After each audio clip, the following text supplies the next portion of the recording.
So, How's it going? can you tell me what you guys are trying to do here today? I'm doing a documentary for class.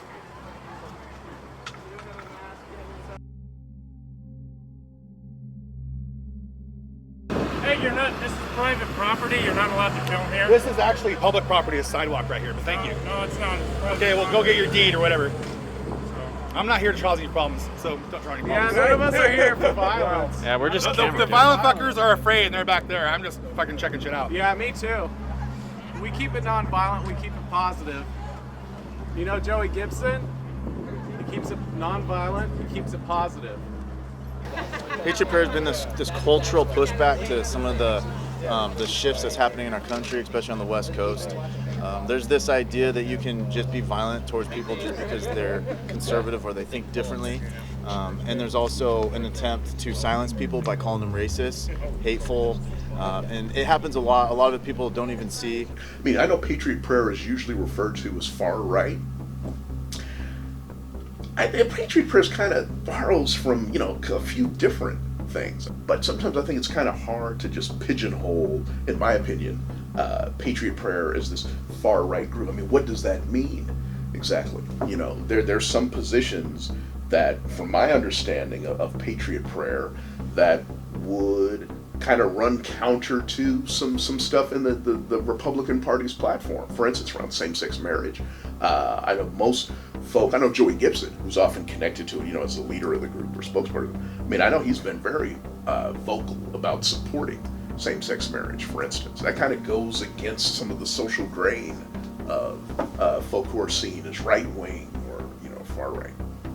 Yeah. You take Antifa, they do not represent the left as a whole.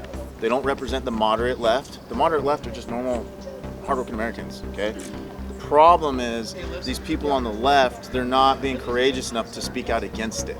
They're afraid of the consequences. I haven't seen enough leaders on the left speak out against Antifa. That's part of the problem. So there's fear. The other problem too is that there's some sort of coordination going on between those in power and with Antifa. Not so much anymore because they've been really destroyed, but in the beginning, like Nancy Pelosi, for example, I was going down to San Francisco, she was constantly saying racist, racist, racist, white supremacist rally. She called me white supremacist. In a press release, House Minority Leader Nancy Pelosi called the event a white supremacist rally. And today she said Crissy Field is a special place. And now they're going to give it as a venue to Nazis and white nationalists. But is Patriot Prayer a bunch of white supremacists or Nazis or white nationalists? Not according to the Southern Poverty Law Center. Patriot Prayer is not listed as a hate group, and its leader, Joey Gibson, is not listed as an extremist. So they got thousands of Antifa to show up, right? And then they have the police stand down so that they can run us out of town. So there's some sort of coordination happening. There's something happening. Deal with a group like Patriot Prayer? Well, I mean, deplatforming. A lot of universities are like, yeah, let's have Patriot Prayer come, or some right-wing group come and give a speech, and in the interest of free speech, we love free speech. And to me, that's kind of a liberal position of like, we need to give everyone free speech in the interest of fostering debate in society. But I don't believe that. I think that if you're preaching a message that's calling for attacking workers and oppressed people, that you shouldn't be given a platform for that speech. And so if you want to come to PSU and give a speech, I'm going to be out there saying, no, I don't think you should be here. And you shouldn't be able to use this space to spread a genocidal message. Well, as a former Antifa member, I could say where I started with all of it. I was told that there were literal Nazis marching in the street and that these guys were them. They weren't. And it's that misconception of some people putting out misinformation purposely and everybody else being on the left being scared of that, jumping in and joining in, trying to do what they see as the right thing, but just through the wrong methods. What do you guys hope to accomplish here today? What do you hope to accomplish? Oh, well, I'm filming a documentary for class, and I'm trying to get both sides in the issue and figure out a little bit about each side. Cool. Yeah. So, sometimes an easy way to fight a fire is to pre-burn, Fight fire with fire, People say it doesn't work, but it works hella. Ask the fire service. Yeah, ask any forest fire or any forest firefighter or any firefighter.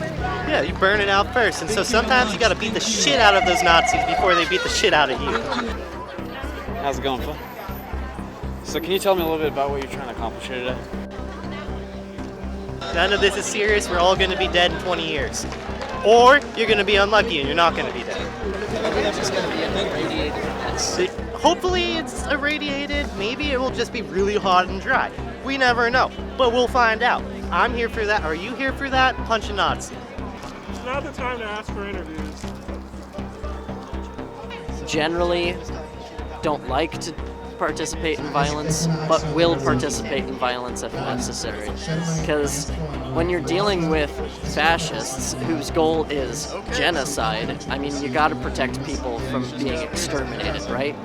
I don't think people want you to film. What? I don't think people want you here filming. I'm sorry. You're not welcome here, and it's time for you to go. So, you know, with this other group, I think their whole point is to actually incite and provoke violence through their free speech. Hell shaking street preachers. I mean, Joey's got a degree in psychology. I think he knows what he's doing on some level.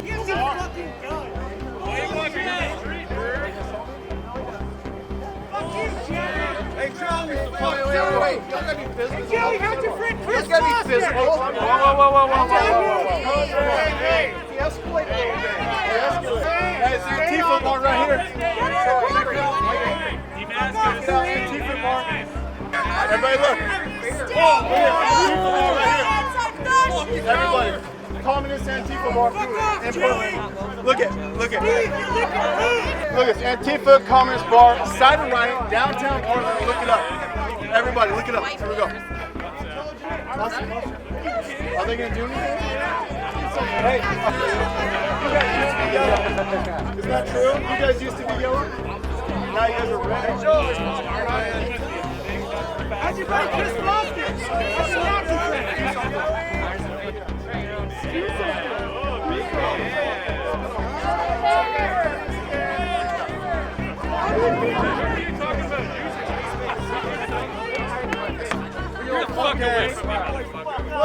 Your guys' hey, this is like a side band. You want to fuck room one?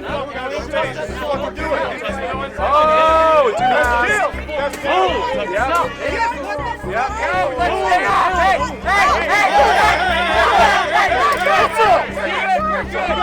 All right. My camera's off. Get your dog on a leash! Get your dog on a leash! You fucking communist! Get that bitch on a leash!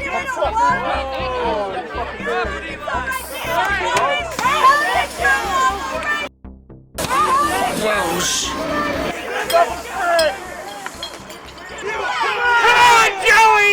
Come on, buddy! Come on, I'll fucking kill you!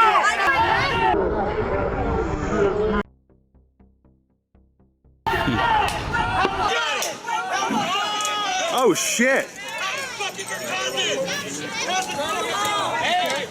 Just fucking jacked his camera. Take care of this establishment. I will get it back for you. Students! He's an OSU dude! Get the fuck out of here! I was on the side. Where are you? I was on the side. Why do you come to Oregon? Get the fuck out of here! Why do you come to Oregon? Go to the fucking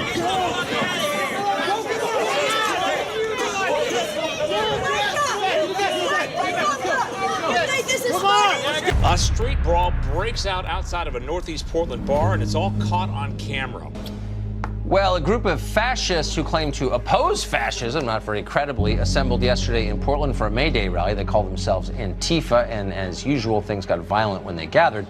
Quillette editor and independent journalist Andy No was there. He wound up punched in the stomach and sprayed with bear mace. Portland police did not intervene. Afterward, they described the event as entirely peaceful. I was covering the event on the 1st of May as a journalist, and my camera equipment was first targeted, then I was punched in the stomach, and later sprayed in the face with a chemical that blinded me and burnt my skin. This was all done by masked individuals. There was another student journalist who I saw who was working on a class project who had his camera destroyed, and he was beat up by a group of men.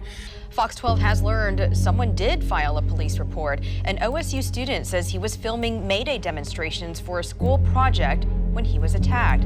Fox 12's Marsha Martinez joins us live in studio now with the interview you'll see only on 12. Marsha. Well, you guys, all of this happened outside of a bar in Northeast Portland. It's called a cider riot. Noah Bucci, who's studying communications at OSU, says he was there to document May Day when someone broke his camera, and when he tried to find the person responsible, he was punched multiple times. OSU senior Noah Bucci says he was assaulted by anti-fascists Wednesday while filming a documentary on the long-standing feud between Antifa and Patriot Prayer. Both groups are kind of looking for violence, like it's like a love-hate. All of this is to say, this is a really polarizing moment.